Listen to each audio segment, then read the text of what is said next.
এই মুহূর্তে প্রধান উপদেষ্টার কার্যালয়ে যমুনার সামনে আছেন রিপোর্টার তাজওয়ার মাহমিদ। সরাসরি চলে যাচ্ছি তার কাছে।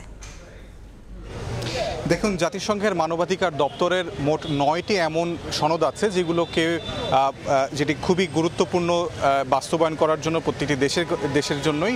এমন 9টি প্রভিশনের মধ্যে কিন্তু 8টিতে বাংলাদেশ স্বাক্ষর করেছিল, কিন্তু একটি অর্থাৎ এই গুম বিরোধী যেই সনদটি আছে, কনভেনশন আছে, সেটিতে কিন্তু বাংলাদেশ কখনোই স্বাক্ষর করেনি এবং বছরের পর বছর এটি নিয়ে আন্তর্জাতিক মহল থেকে চাপ থাকলেও শেখ হাসিনার সরকার সেই সনদটিতে এতদিন সই করেনি। তবে এই অন্তর্বর্তীকালীন সরকার মাত্র 25 দিনের মাথায় বা 24 দিনের মাথায় এই গুম বিরোধী যে সনদটি আছে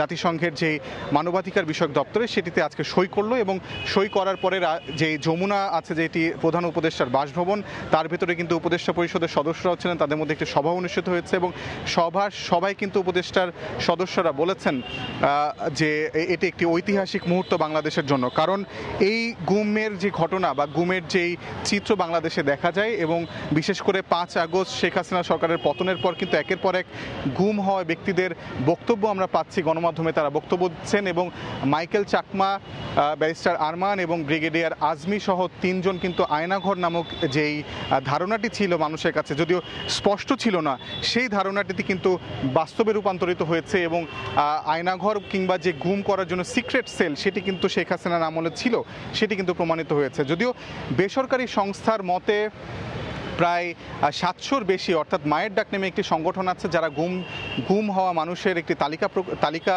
তারা নেয় বা নথিভুক্ত করে। তাদের হিসেব মতে 700-র বেশি মানুষ এই শেখ হাসিনার গত 15 বছরের আমলে গুমের শিকার হয়েছে, যদিও এটি সরকার বারবারই নাকচ করে দিয়েছিল এবং জাতিসংঘ যেই 80-র বেশি মানুষের একটি তালিকা প্রকাশ করেছিল, সেই জাতিসংঘের তালিকাটিও অনেক সময় নাকচ করে দিয়ে দেখা গেছে পররাষ্ট্র মন্ত্রণালয় থেকে, অর্থাৎ শেখ হাসিনার আমলে।